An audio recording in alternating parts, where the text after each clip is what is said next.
Welcome to another episode of One Miss Pod. I'm your host, Zack Long. Unfortunately, this week, Kelly Warner isn't with me as she's busy, but with me is my good friend and fellow scriptophobic writer, Andrew Roebuck. How are you doing, Hey. Andrew? Oh, good, great. Well, maybe not great, good. I'll say good. Well, all right. Well, we got there eventually. Just like talking about the green slime.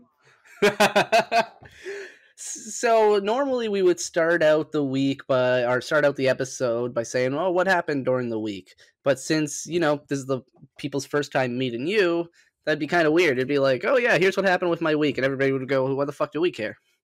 Yeah, I mean that's fair. I mean, I think people do that for me in my daily life, regardless of how well they know me. So I get it. That's just neurotic. But what I do want to ask, and instead, is what is your relationship to Japanese horror? Well, it's a complicated one. Well, I am really into Japanese horror, but I think that the way that I got to it is kind of like a mix mash of wibbly wobbly, kind of hopping back and forth. Because you wouldn't. Well, okay. Here's a question for you, Zach. 1954, Okay. 1954 Gojira. Would you consider that horror? Yes, that first one I would. Okay, then never mind. It's not that complicated. It was just Godzilla, and I watched the first Godzilla movie, and bam, I couldn't stop. I really liked Ishiro Honda, who did the very first Godzilla movie. If you're listening to this podcast, you probably know that. But I didn't really branch out to the rest of his filmography until I would say maybe in the last 10 or so years. And that's when I kind of started getting in things like Matango and some of the more like Japanese-centric horror movies. Matango is so good. Oh, Matango is like flawless. That was what we were supposed to watch for this episode, but before Kel had to take off. I know, I was so sad. I was like, "Oh, I'm glad to be on," but I also really wanted to listen to that episode because that is going to be great because I love that movie. But I think that kind of really got me kind of in the doorway. And then very early in my film career, I think in college, the local library, you could get whatever Criterion movie you wanted from the local library. So I, at one point, I used to have I had no friends in college. I did nothing cool in college, but I watched a shit ton of Criterion movies because I just went, yeah, just fucking give it to me all. So there'd be weeks that was my college experience too. Hell yeah. 100%. We would have not been friends, but we would have both been watching movies. We would have been pissed off. We'd be like, why the fuck is this one rented? I want this. Yeah, exactly. If we weren't going to the same college, we'd see each other going past, one walking in and one walking out, and see that, oh my god, you're holding Onibaba, you son of a bitch. I had such huge piles, man. Back in the day, I would just come home and every week I would have 20 holds. Whether or not I'd get to all of them is regardless. I never did. Always never did. I dated my girlfriend in Doran University. There, she worked at the library, and because she worked at the library, she did not get charged late fees. Oh, late fees in a pile of no late fees in a pile of Criterions. It's like whoo heaven. Yeah, man, that's great. That's wonderful. Those are those were the days where I didn't go to sleep until 4 a.m. and I didn't wake up until noon. And now it seems like a very weird experience. I mean, I feel like you're kind of still living that experience. I was about to say, those are I go to bed around 7 or 8 a.m. and wake up around 2 or 3 right now. But that's because I'm dating somebody who's 3 hours behind me and we spend all night on the phone. Oh, that's just so cute. So yeah. We actually were on the phone when we watched today's movie. Oh man, nothing gets somebody in the mood like green slime. Okay, you know what? You have brought it up first, so we need to talk about that theme song. Today's movie is Green Slime from 1968, which is it's not a kaiju film, but it feels like a kaiju film in many ways. Yeah, that's a good comparison. There'll be I have a very interesting analogy that I want to make to this movie, but we'll get that when we talk about the monsters.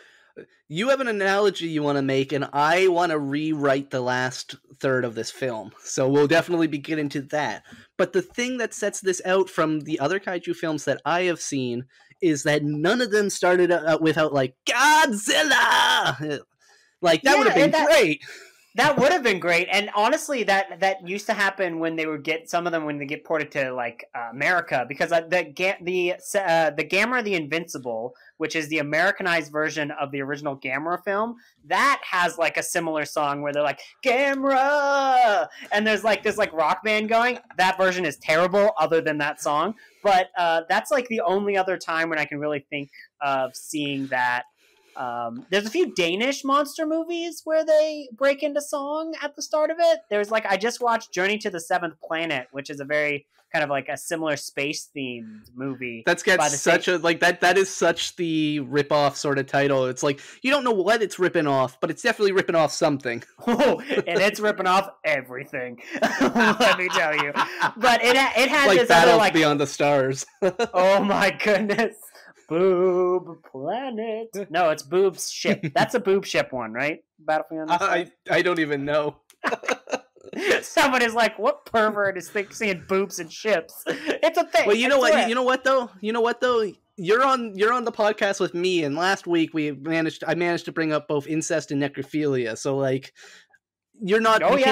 You will never seem like more of a pervert when you're on a podcast with me.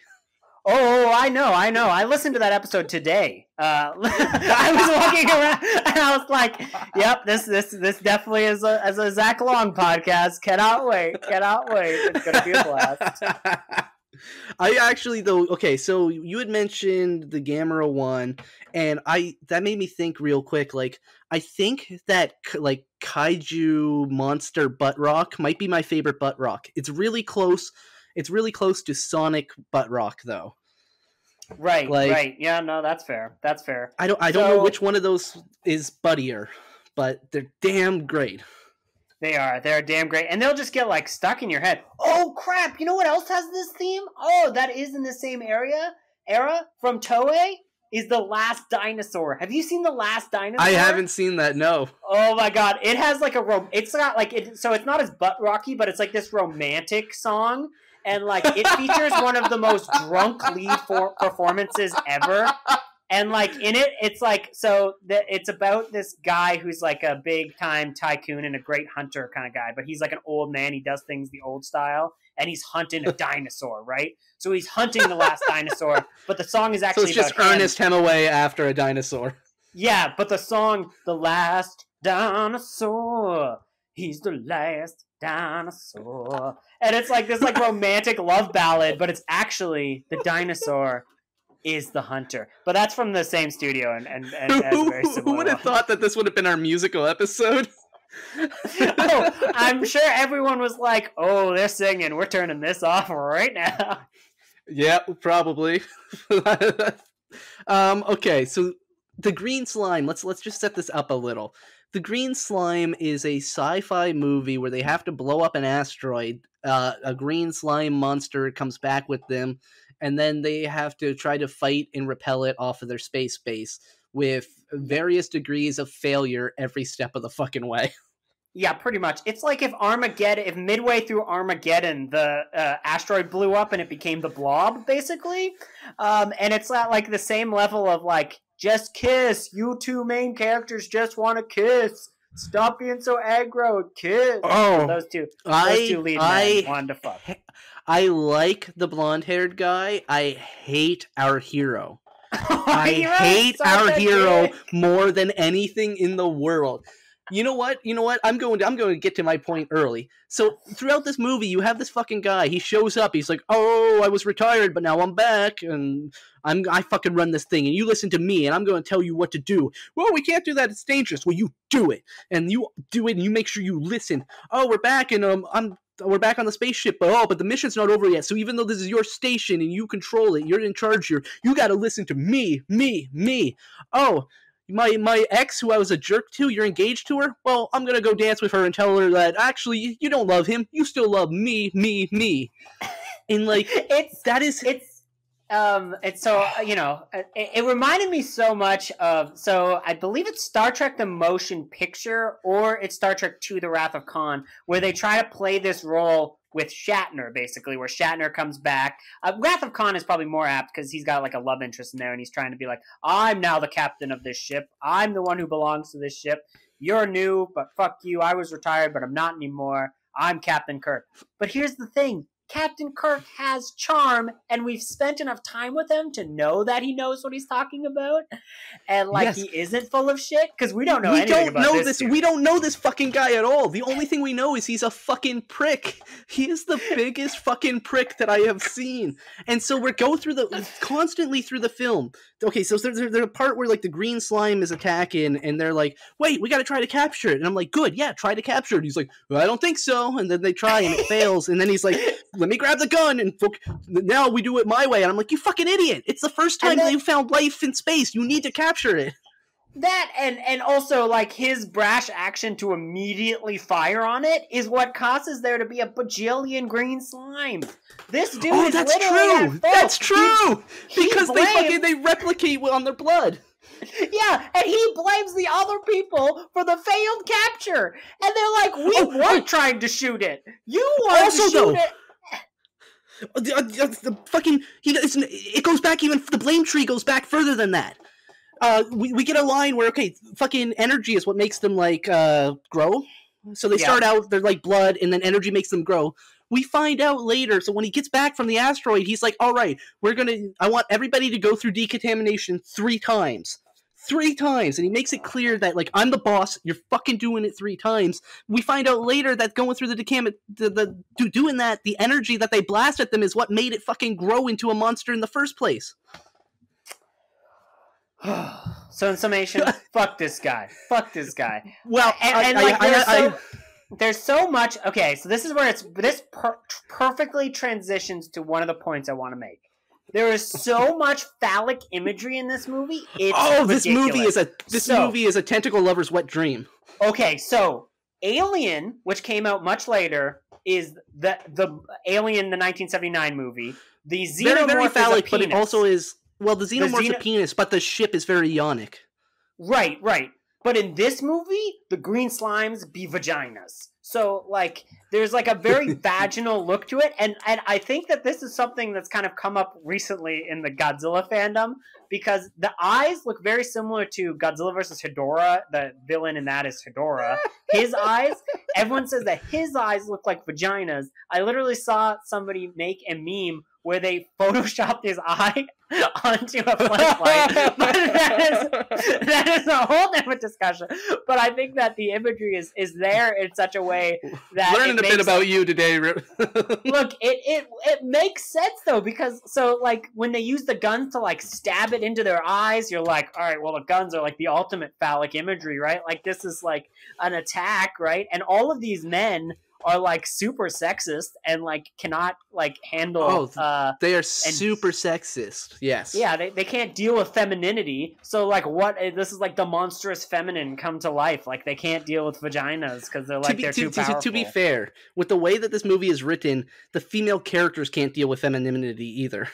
This is such a male power fantasy story.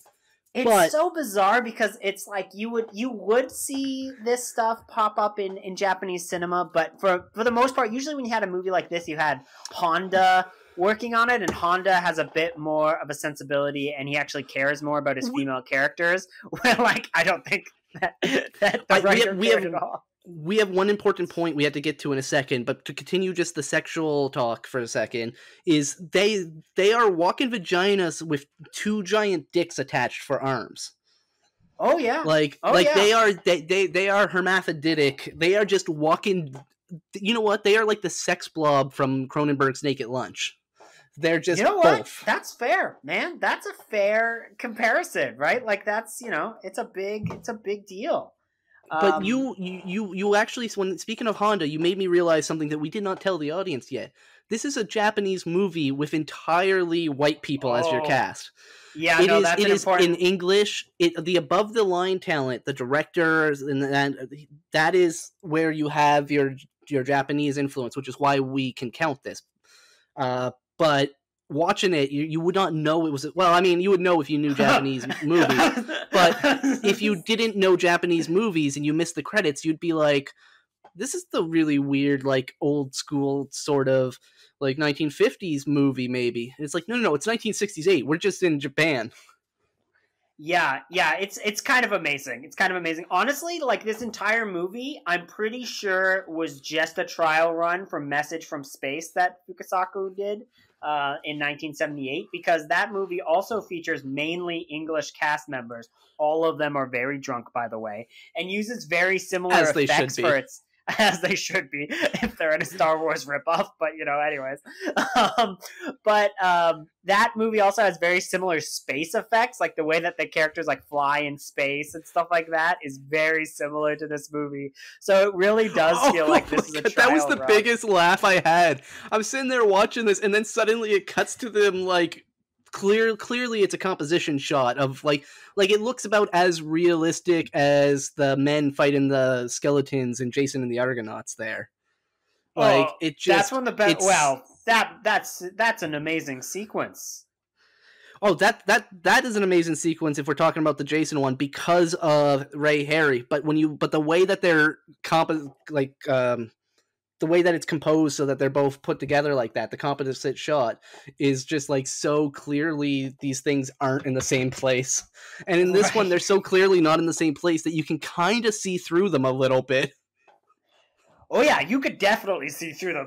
They are very weird looking, and like there are some movies where they use they try to make the enemies that are flying transparent intentionally. Like, I just watched a recent Ray Harryhausen ripoff movie called Jack the Giant Killer, and they have like banshees, and like you swear they only made them banshees so that they could make it look like, so that the transparent matting effect would be fine, like the way that they photoshopped that's smart. You know what? I will give them points though for that. That's being clever.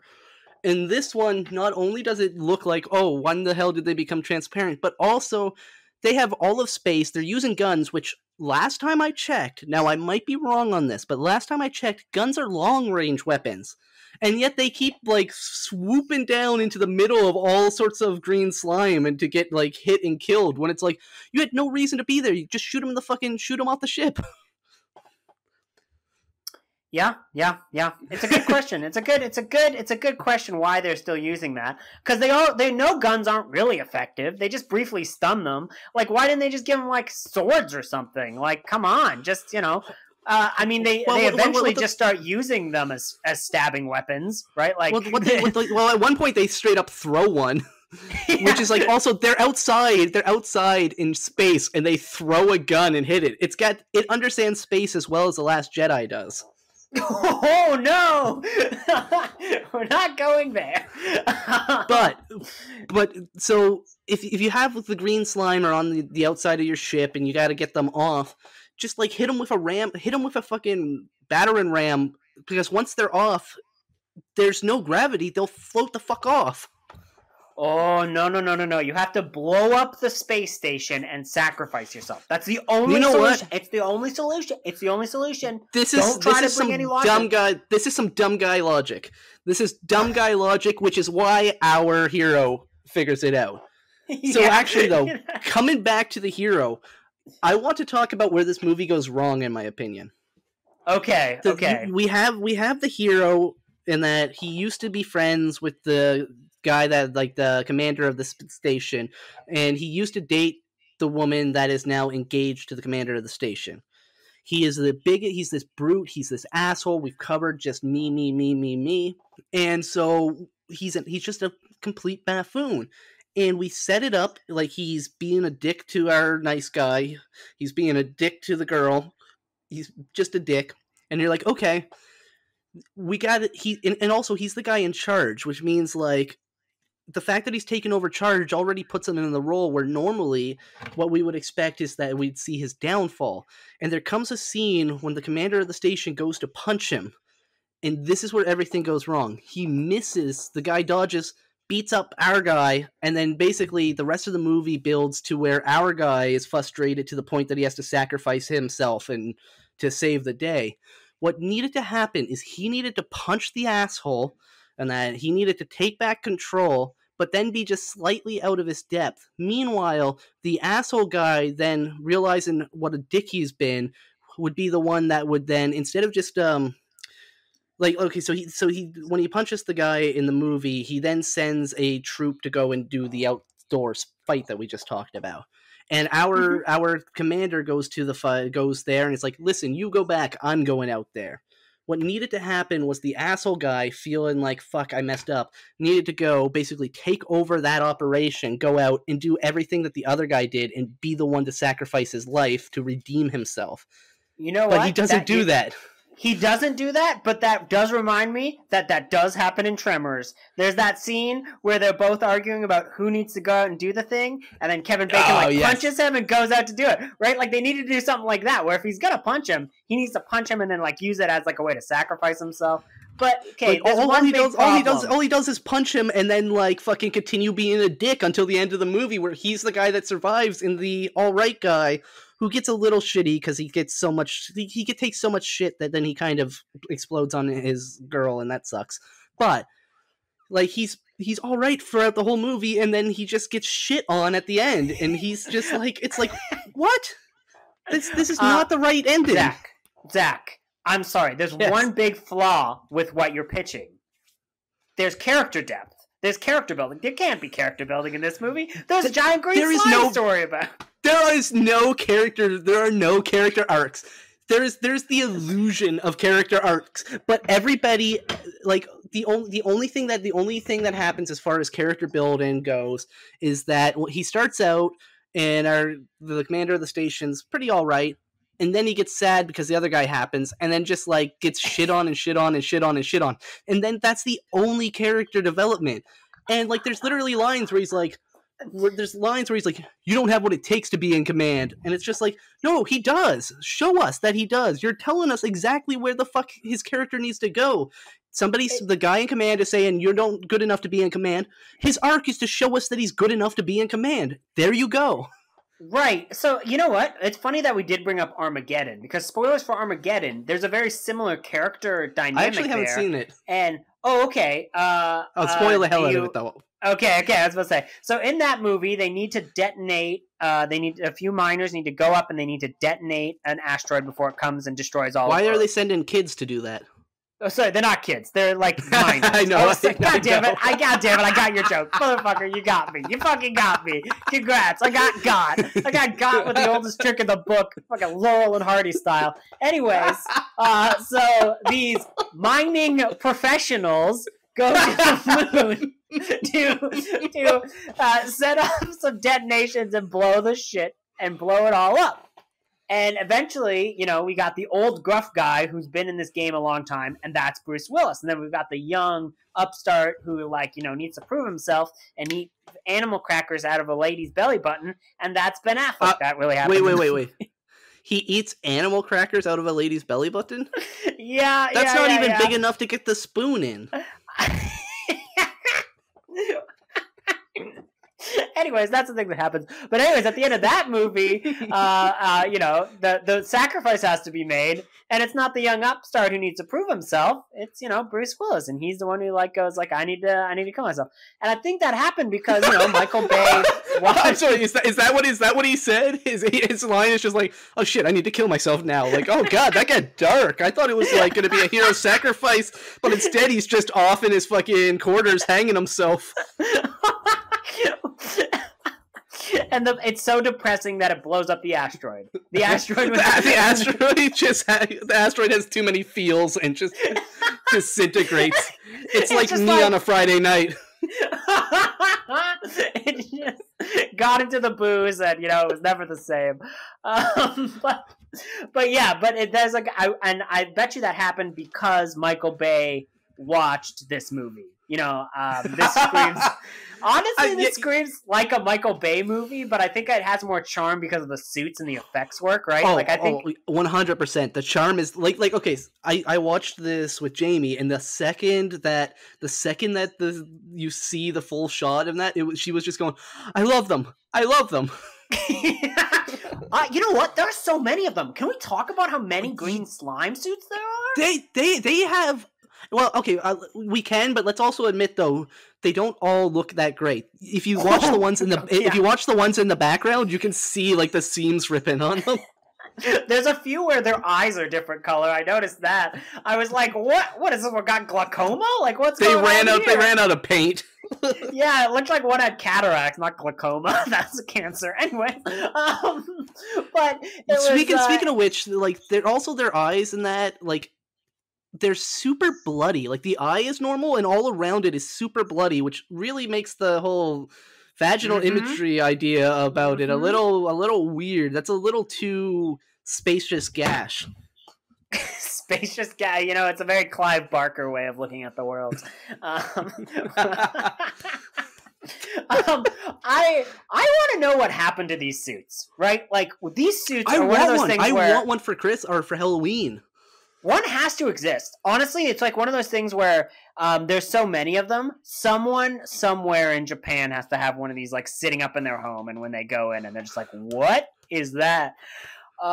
What? We go looking for them, and they're all in like BDSM clubs, and it's like, oh, I guess they noticed. I guess they noticed the imagery too. The new Hellraiser movie comes out, and it's just like all the Cenobites are green slime. It's Hellraiser, Gnasher, Butterball, and green slime. Green slime. And as soon as it turns and cuts to him in that, it goes from being like the Hellraiser music by Christopher Guest or whatever to being like green slime. And then so whoever opens a box is just like, make it stop.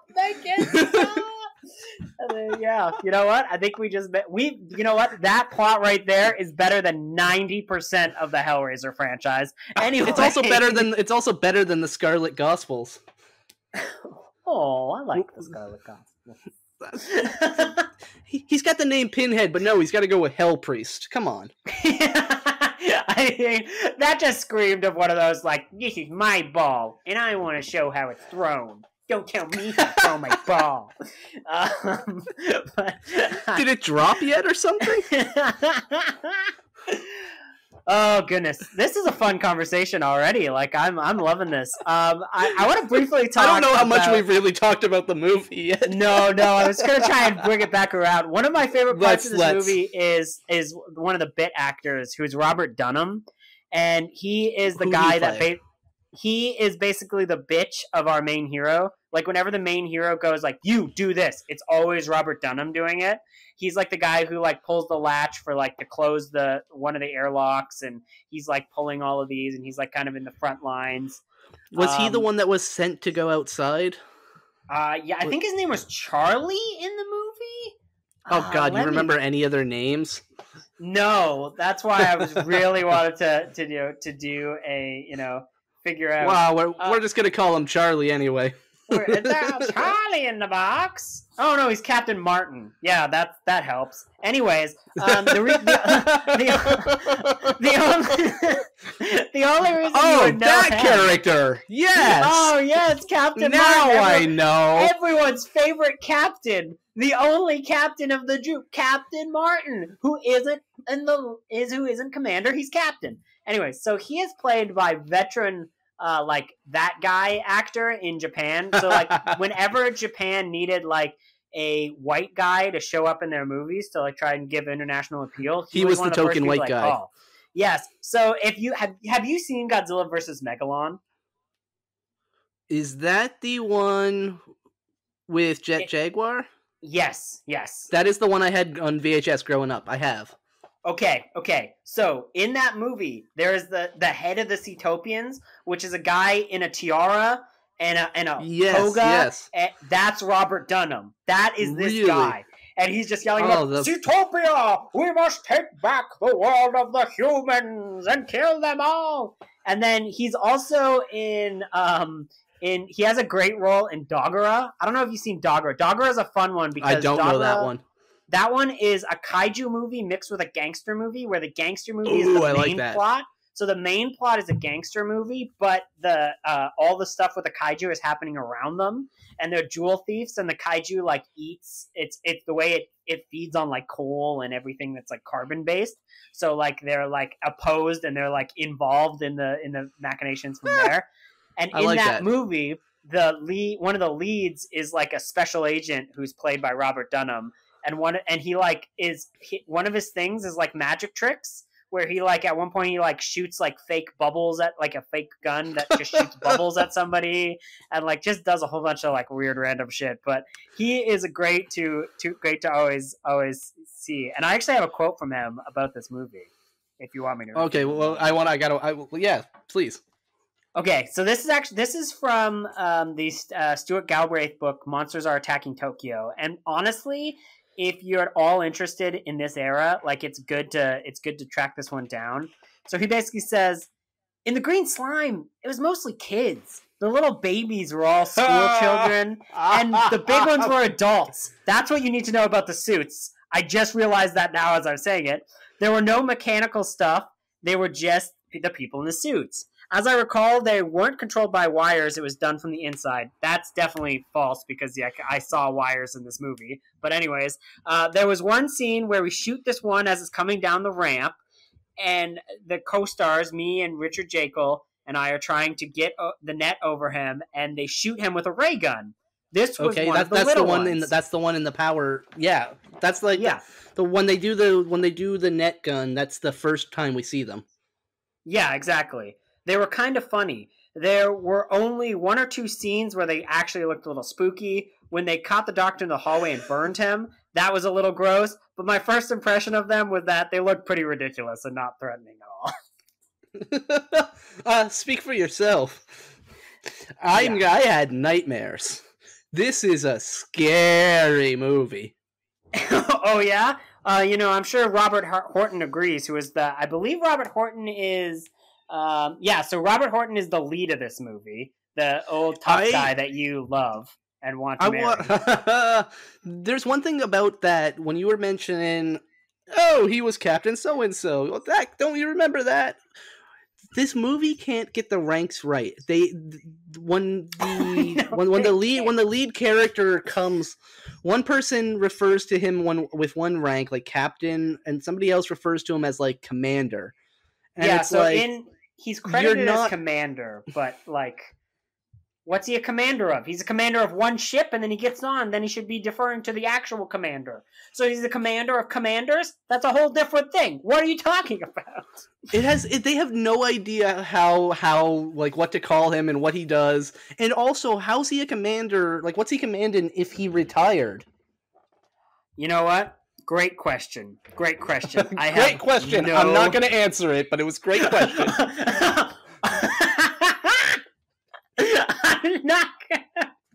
I'm not going to answer that, but I do appreciate... Can you tell I've been having to work a lot of press conferences lately?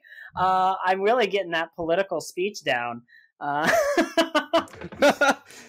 just mean going, okay, that's good point. Oh, you there. Wait a minute. Wait a fucking minute. Wait a minute. What? Dude, do you know who the fuck is one of the credited writers on this movie? Who? Do you know who Bill Finger is? Okay, that sounds like a fake name. No, okay, I know that's what I do not know Finger Bill. Okay, but Bill Finger was the dude who co-created Stop laughing. Was the co-creator of Batman, like the what? Batman. Everything that you love about Batman, like Batman. Bob Kane. Are you sure Batman and not like Batboy? Because that one I'd believe. I'm sure you would. But no, Batman. And everything that you like about Batman is not from Bob Kane. Bob Kane was a notorious dickwad. Bill Finger made everything. Oh, so he's like the Marvel dude, Stan. Yeah, like Jack Kirby versus like Stan Lee kind of thing. Yeah. Both Jack Kirby and Stan Lee are dicks in my book. So you were saying though that fucking everything. So everything that I know about Batman does not come from who I thought it came from. No. It took ages for Bob Kane to get properly credited as like for a long time. In fact, it wasn't until they saw how good the Green Slime was. That's insane. I can't believe that he did anything on this movie. That is wild. that is some wild shit. I would love to know how much of the screenplay he was behind, or if he was literally just like, here's the script, okay? How's it go? This was also the pilot of MST3K? They covered this movie? Yeah. What? Yes. Wait, was it? Oh, yeah, it was the pilot, because then after the first episode of the first of the early run series was the Crawl and I. And I always confuse which one of these is the pilot and which is the first. This is wild, man. This film is important. Why is this film only on a Warner Archive edition? This film should be like Criterion. I want to see. Oh my god, could you imagine a Criterion restoration of the green slime so you can really see all the wires and the rips and tears? Oh, it'd be so good. And just imagine like the super serious commentary for it. Like, hello, yes, I'm from the film review and I'm here to talk about The Green Slime. The Green Slime is a movie rife with metaphor and an exploration of the human condition and the human soul. What is it? Sorry, sir. What is it a metaphor? Sir? What is it a metaphor, sir? What is it? What is it saying? Oh, okay. Men have issues with vaginas. Really? Wow, that is deep. And you get that from the way that their eyes look. Yes. That and the subtle ways in which they communicate with their suit actors and emotions. And also it comes from the coda at the end, where the big on screen in big letters it says this movie was about vaginas. You can miss it. It's a really weird. It's the first ever after credits scene. Nick Fury just comes in and is like, the film you just watched was about vaginas. Nick Fury comes in and walks up to our dickhead cabin and is like, I'm putting together a team, and I fucking don't want you on it.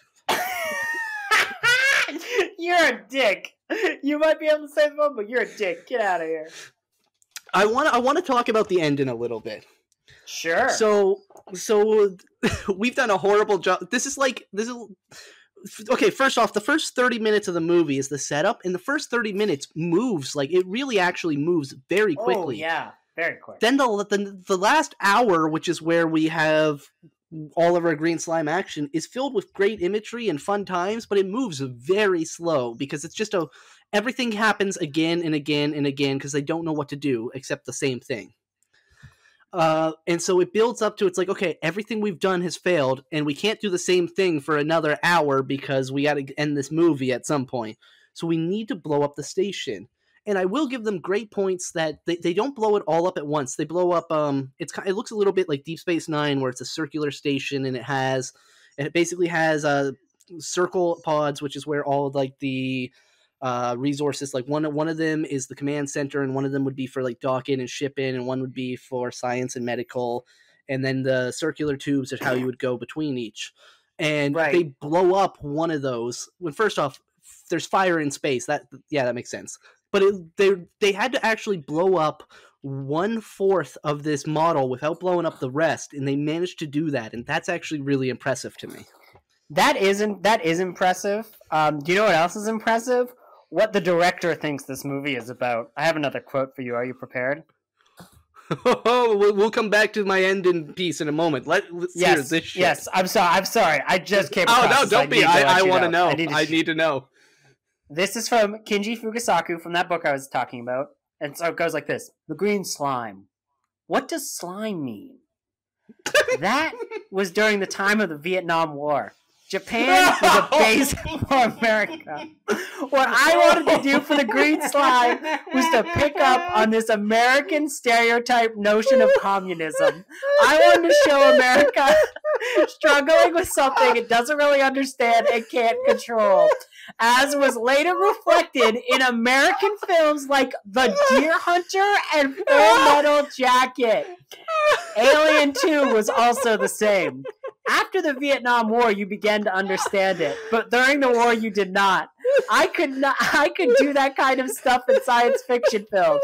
I wanted to show the base about to be overrun by this germ. I had a lot of discussions with the American producer, but in the end, I wasn't really allowed to make the picture I wanted. Still, I believe my concept was better than the producer's idea. Human beings and monsters fight each other. I don't understand that.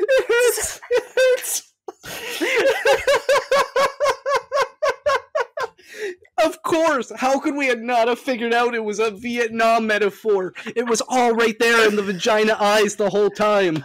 Like the Deer Hunter and Full Metal Jacket. You know what? You know what? Nothing reminds me more of the green slime than a fucking game. A game of whatever the fuck you call that. I can't even Russian roulette. Thank you. I can't even. They're just holding a green slime tentacle up to their head. They're like, does it have enough charge left? It's just everybody. They're in the medical center, fucking shooting up heroin, and then going to fight the green slime.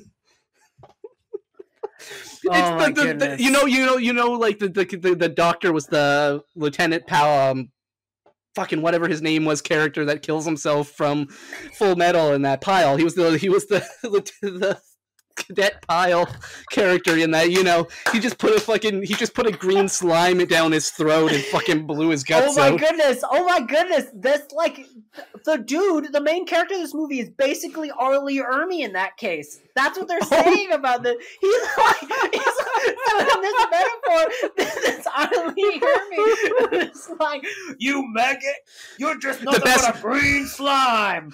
The best part of you ran down the crack of your mom's ass and wound up as green slime on the mattress.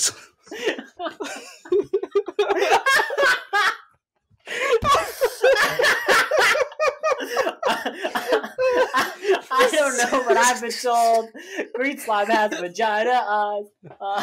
Oh my god! Oh my god! We're breaking new ground here, guys. This is. I can't even. I can't believe it's a Vietnam metaphor. Oh my god! Oh, you. I mean, it was right there. It was on the surface. How could they? What more could we have asked for? It is our fault that we didn't get this. Very true. Very true. You know, we lost a lot. So coming back to the talk about the ending. Okay. Which now, to be honest, all the steam has been fucking dropped out of that because holy shit. I'm so sorry.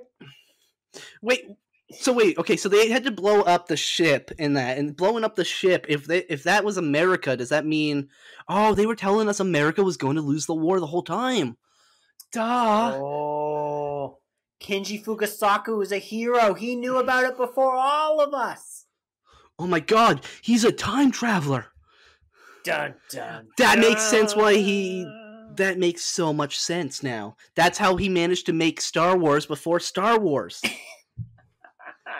Oh, okay. Message from space. Gosh darn it. That is one of the greatest trash movies of all time. Anyway, sorry. No, it's perfectly fine.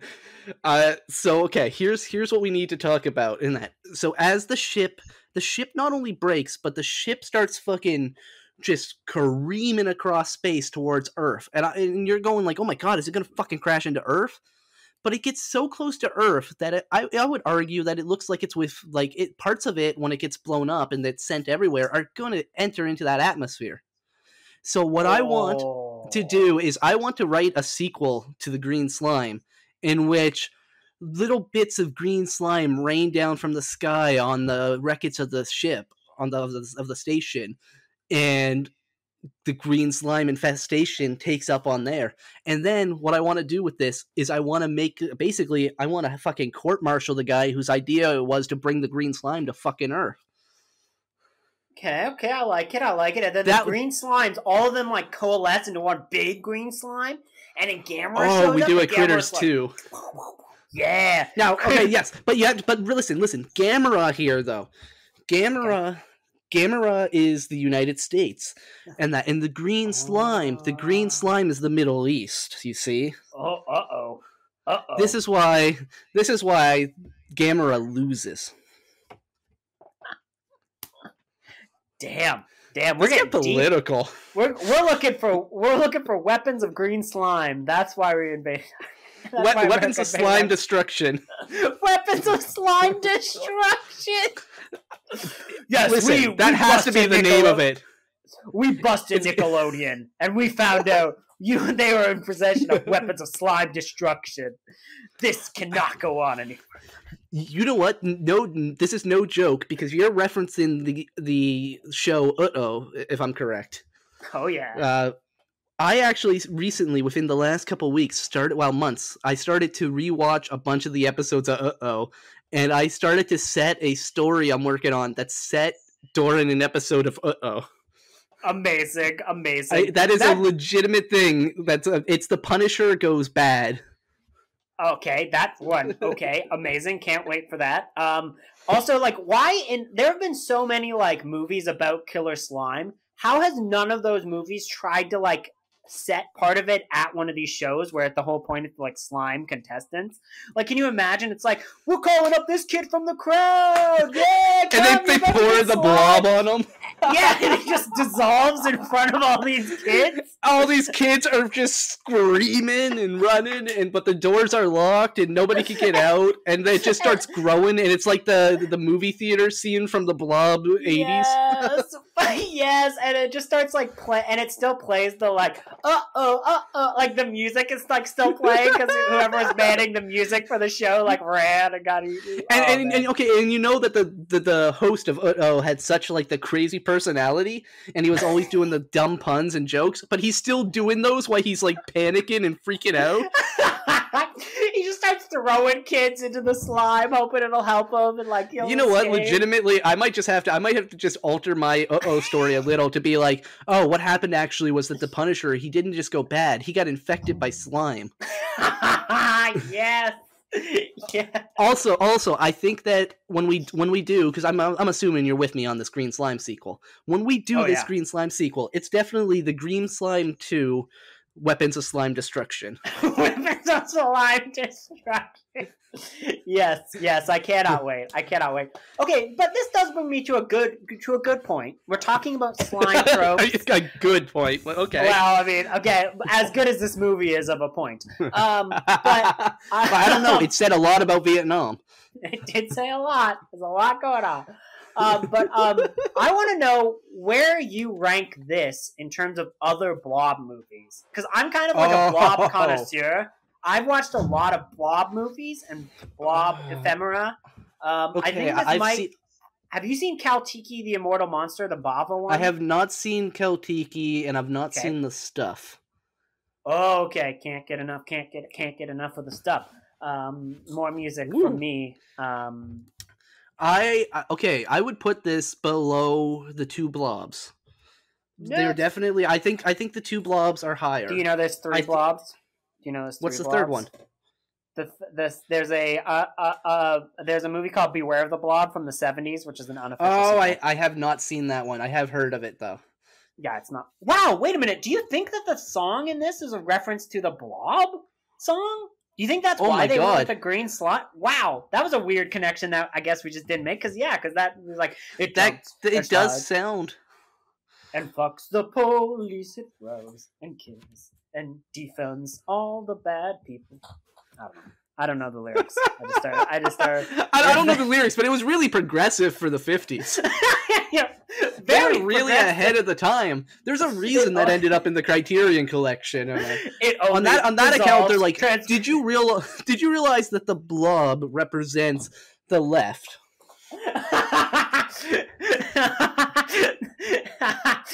The blob is the ultimate canceled on Twitter. Like when you really get canceled, they just unleash the blob on you, and it just like it just fucking just kills you. Just like I want. You know what would be also good. Okay, we talked about the idea of like pouring a blob monster onto somebody because this has been a crazy podcast. But another great one would be to have like a trapdoor, like the Mr. Burns trapdoor, where you like send down the people you don't like, but it just drops you into the blob. Oh, that would be great. That would actually be kind of awesome to see, like a mafia dude with a thing like that. And then it eventually like breaks out, and so like the mafia has to go and try to stop this, and like then they have to try to hide because it grows so big. They have to try to hide that they had anything to do with it. I love it. That's amazing. We've come up with a few great slime movies already. We have. It's very funny. I think we're gonna make the next great slime movie. I mean, I guess I wonder what the last proper blob slimy movie was. Like it's I'm gonna put it on, and hear me out. This is a bit of a stretch, which is actually a funny pun when I think about it. But Slither. Oh yeah. The Slither takes a note from Society, and both of those get to kind of slimy blob territory. You know what? That's fair. That's fair. I can see that. I kind of relate that more to The Thing, but I guess the are kind of all the same type of creature, right? Like this unstoppable. You know what? The Thing would be slimy if he had enough mass. What if the Thing tried to replicate the Blob? What would happen then? Thing versus the Blob. Bam, bam, bam. I think if the Thing tried to replicate the blob, we would actually see the Thing in its, like, that would just be the Thing in its kind of natural state almost, because we only see it replicating other things, and each part of it is alive, and the only reason it replicates is to disguise itself, which actually is something that I've been working on a lot for another story, which is ideas of disguise and camouflage. But I think that if it tried to replicate the Blob, it would therefore like kind of cease to have a shape, and it would be more unique. Because the Thing itself, if you think of its natural form, it's almost like it's like a cup of water essentially. It's like it's Odo. It's Odo. Also Odo, great blob. Great blob. Great blob. You know, okay, where I'd rank this is I would probably go, okay, so OG, the best Blob movie to me. I love the Steve McQueen original Blob. I know people. It's so good. I love that movie. I like the 80s Blob. I have not seen Beware of the Blob. So I know it exists. I haven't seen it. So then I would go, probably The Stuff is under there. And then I would go, I would put this movie and H-Man like on the same kind of level. I haven't seen H-Man yet. Very good, very fun. Just got released on Blu-ray. It's kind of a bitch to get to in Canada because Mill Creek is for some reason didn't put it on fucking Amazon here, which is weird. Great. That's the same problem I have trying to get my Wicked City and do Megalopolis. Yeah, it's freaking annoying. Or no, Demon City Shinjuku, not Megalopolis. Oh yeah. Some nerds is yelling at me right now. Some nerds is. And then I guess like Kaltiki, the Immortal Monster is probably in the bottom half. It's not a bad movie by any means. It's just there's not as much to kind of latch onto as there is with the other movies that we talked about. Latch onto like the Blob does. Yeah. And apologies if you hear like a weird rubbing sound on the microphone. It's because I'm trying to block my cat's tail from wrapping the microphone. I heard it once. Green cat. Well, that's okay. Here's let's start to close this out. What more is there to say about the movie itself? Honestly, so I think I've seen this movie about 3 times, I believe, because I think I watched this once like super drunk, like a while ago, and I would say that might be the idea. If you do imbibe on anything, this might be one of those movies. Take drugs and watch this. Yes, this might be one of those movies because this is like prime ridiculous, and for at least the first hour or so, you're not going to be bored. You're going to have to go through a little bit of a slog in the second act before they really get to the climax. You know what? I'd say only the first 45 minutes. Then you're going to start to get bored. Okay, that's fair. But it does pick up again once they kind of get through that second half slog. I disagree. That's fair. In my opinion, it does not pick up again. And once you see the green slime, you're like, oh my god, that's amazing. And then like seeing the green slime is fun, but they show it so often. Like that I kind of love it. Kind of start to like, I love it too. Like, but that's the only thing to. There's no build up to it again. It's that's just fair. Like, fuck you. Here's some slime. Oh, there's something else happening. Fuck you. Here's some slime. Here's like some slime. That's the only trick they have up their sleeve, and it's a good trick. I will give them that point. I gave this movie 4 stars out of 5. It's a good trick, but it just becomes their only trick. That's true. That's fair. Yeah, that's probably where I would go. Like, I mean, it is a fun movie to just watch and enjoy. It's one of those things where it's really great the first time because you don't know what's going to happen, and then when you have so good the first time. We have a little bit time to think about it. When you watch it the second time, you can kind of see the seams in the blob suits, but you know. That also, first time is great. by the time you're on the second, and that I actually talked to Jamie about this last night, was the first time watching. It's like, fuck, where's this gonna go? Oh my god, when's the blonde character gonna like hit this guy in the fucking face? And when are they And gonna then the make second out? time, Sorry. yeah, exactly. And when I actually, I'll tell you a piece on that in a second. But it was just like knowing where it goes and knowing that that character is going to be our hero the whole way through just makes it kind of frustrating too, because you don't have that hope of like when's this going to turn, when's he going to get his. But what I was talking about also last night was that this movie, I would give it 10 out of 5 stars if it was 80 minutes build up to just 10 minutes hardcore fucking, and that just those guys sucking and fucking and just going at it. It literally becomes the shunting from society. Like that becomes the shunting from society, but it's just two guys going at it, and I would give this all of the stars. I would be like, holy shit, did you see the twist coming in Green Slime? Oh my god, it was so fucking great. It's talked about Vietnam perfectly. As the slime just like slowly like showers them, like it showers on them as they're like making love.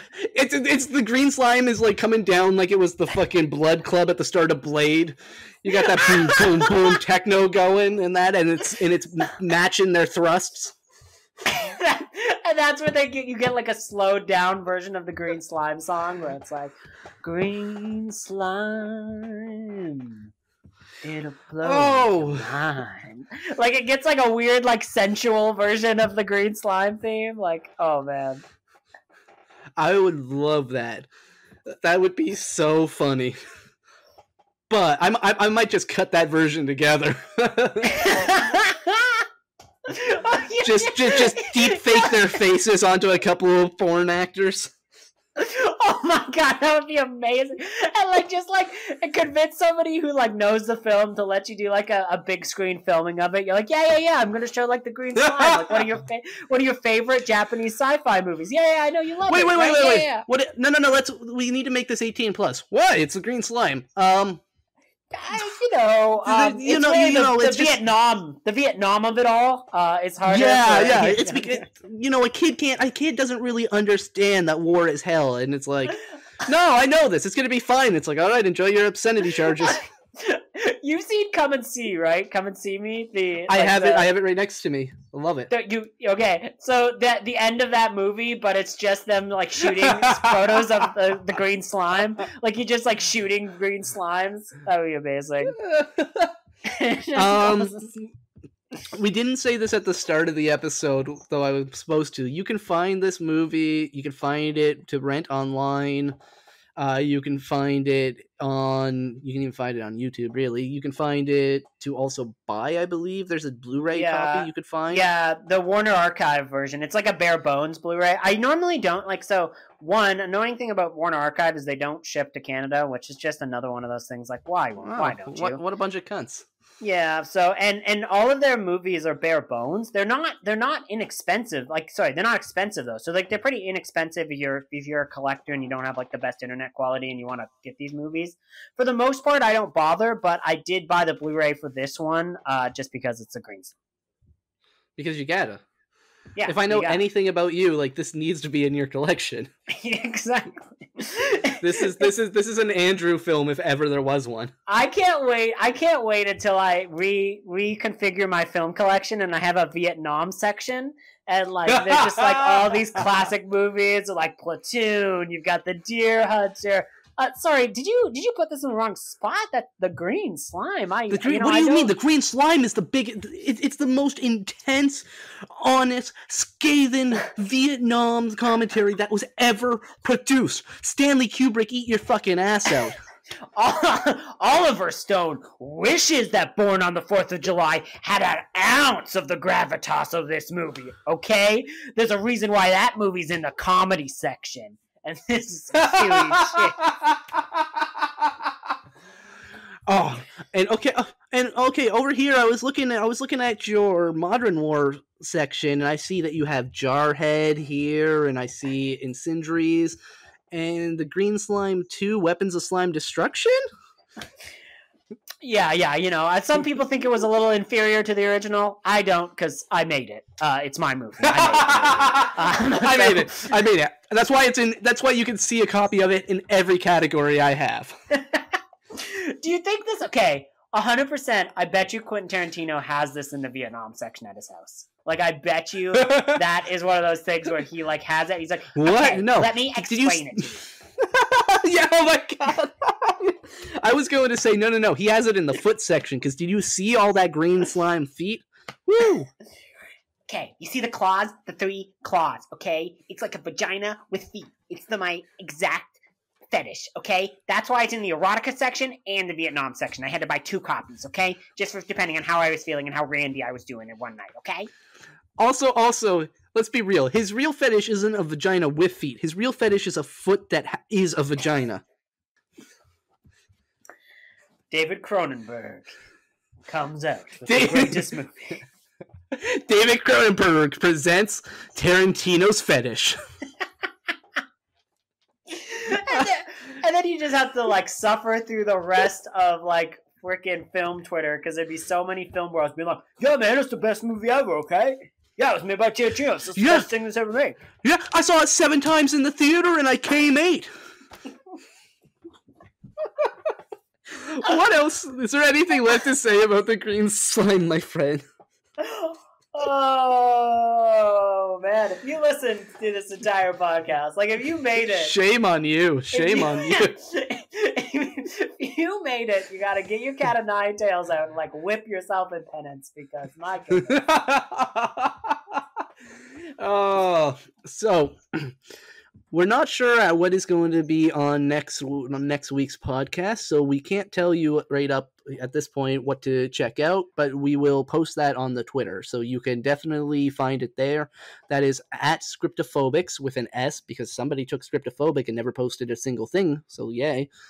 But Scriptophobics with an S at the end, and that you can find whatever the next film is there, and we'll definitely let you know so you can watch along. Well, Andrew, thank you for joining me on this train wreck, the episode where we simultaneously jumped the shark and did the greatest episode we've ever done. This movie is the asteroid that's like threatening to like destroy all of podcasting, and like somebody had to come in and stop us, and they just didn't show up in time. No, Bruce Willis is there hanging from his quarters. That's not what I meant! Until next week. Have a great time. Bye.